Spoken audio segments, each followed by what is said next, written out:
Okay, y'all. I am not a video poster. Never wanted to be.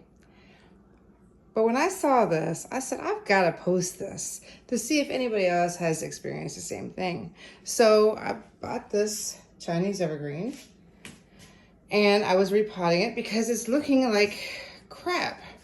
And I've fertilized and I've watered, and they're usually not this tough to take care of. So I'm looking at it and looking at it. I'm pulling the roots, I'm pulling the dirt away from the roots. And look at this. They are in these tiny ass little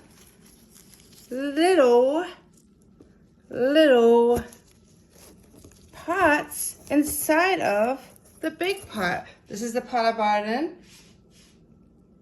And this is what they did. So now I gotta figure out how to get all these roots back through these holes and get this baby looking good again, because she's hurting. I would be too. Good God, look at that.